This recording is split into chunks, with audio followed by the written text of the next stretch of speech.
I want to just give an update to the board and the community regarding some of the changes that we have made and some of the changes we anticipate making to increase the in-person learning and or direct instruction to the students. Just give a report on what we have done and the success of our K through 5 real briefly. We had completed all of our K-5 children receiving in-person instruction 5 days per week as of April 26th, when we moved our 3rd, 4th, and 5th graders into our buildings. That transition went remarkably smoothly on all fronts, including classroom instruction, transportation, lunch services to the children.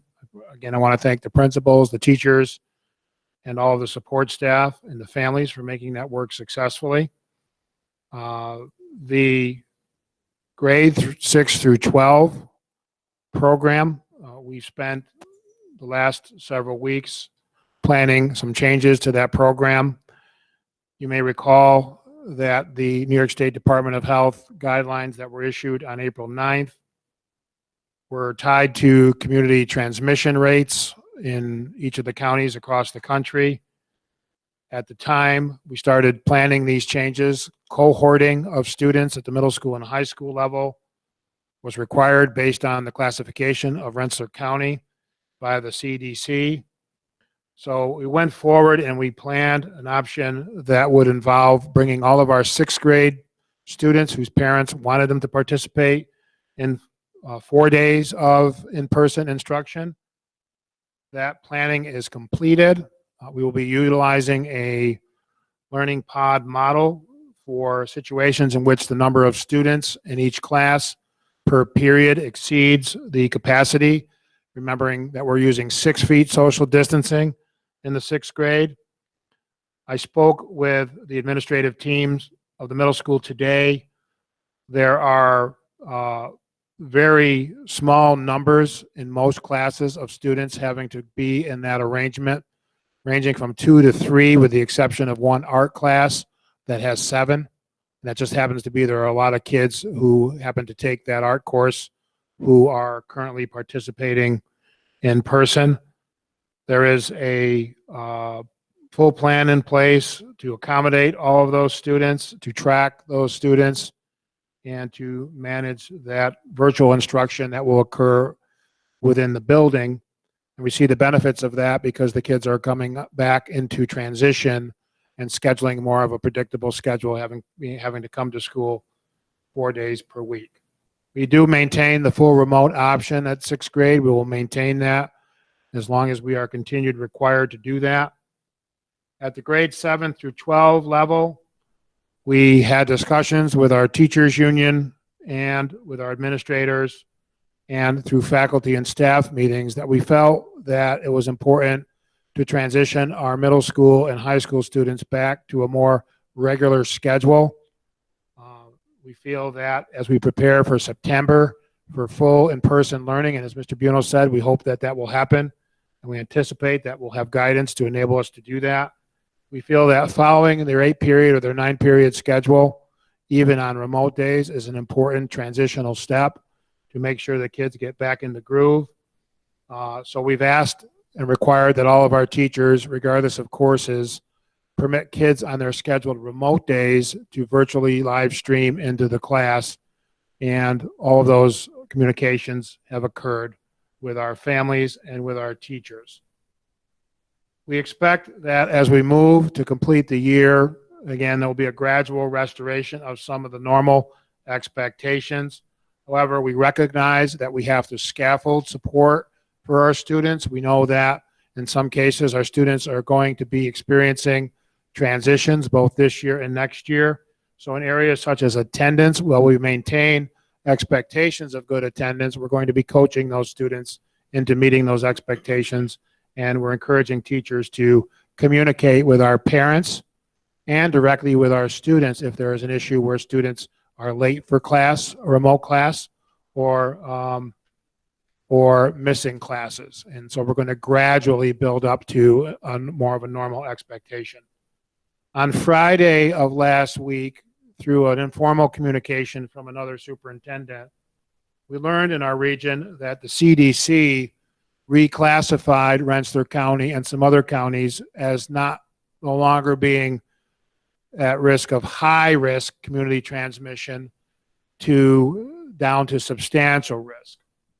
We talked about that among districts on Monday within our region, and over the course of the last couple of days, the suburban council superintendents have shared what their plans would be regarding this change. One of the difficulties is that the downgrading, so to speak, of the risk level by the CDC is predicated on a formula that is used by the CDC that doesn't necessarily match the formulas that New York State uses to consider the community infection rate.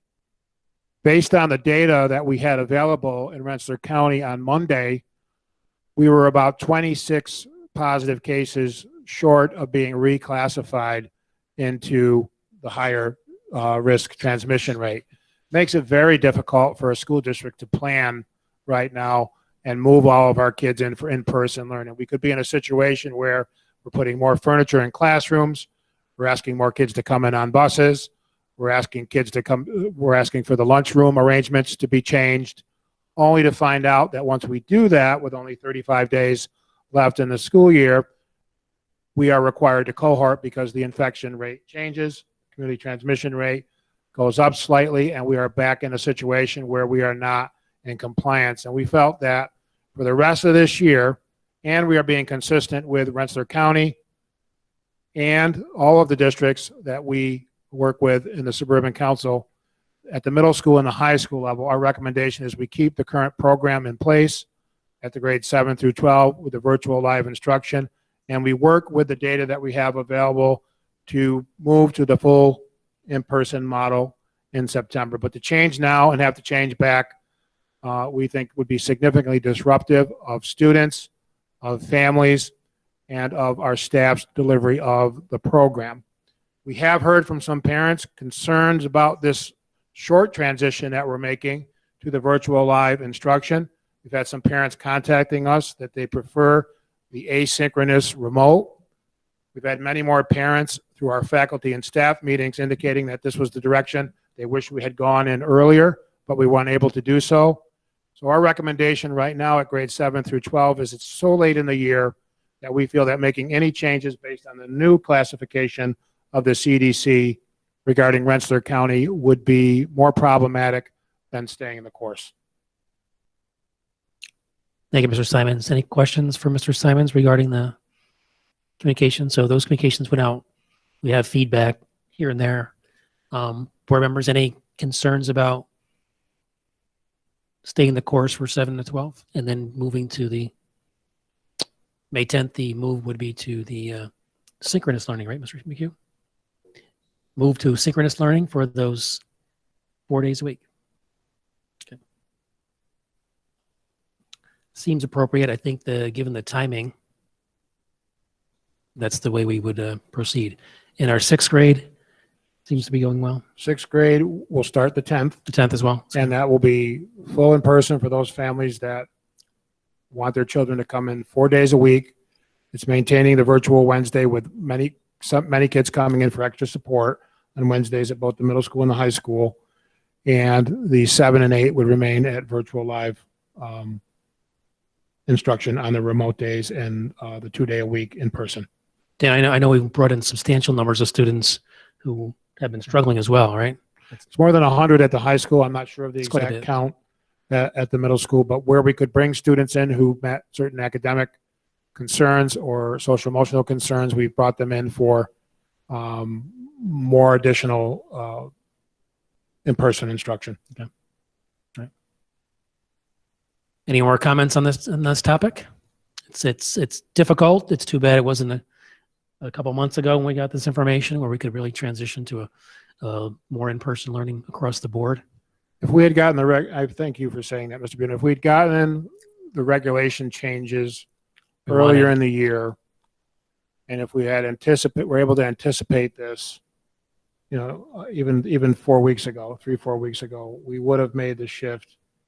And done the best we could, but Okay. in the situation we're in right now, it's just not feasible. And again, I would just emphasize that none of the other districts are anticipating changing their middle school and high school model this late in the year. And they're all pretty much in a hybrid type of learning. Yes. Will it open up on opportunities for our seniors to get together more, or other students to get together more? Besides just the Well, The school day. we've been opening up in sports. Yep. We are revising our graduation plans, which you'll hear about at the next meeting. Good. We are revising our prom plans. We are, anytime we get a new set of guidelines, we're following those. And Friday at 5? Yes, we are working on a parade model, but there are some concerns about the route Sure. and whether or not that can be done from a law enforcement traffic control standpoint. So there's lots of things we're working on. Fifth Okay. grade activities, eighth grade activities, and we're Good. having all of those discussions. We expect to be able to give a report at the next meeting. Excellent. Thank you, Mr. Simons.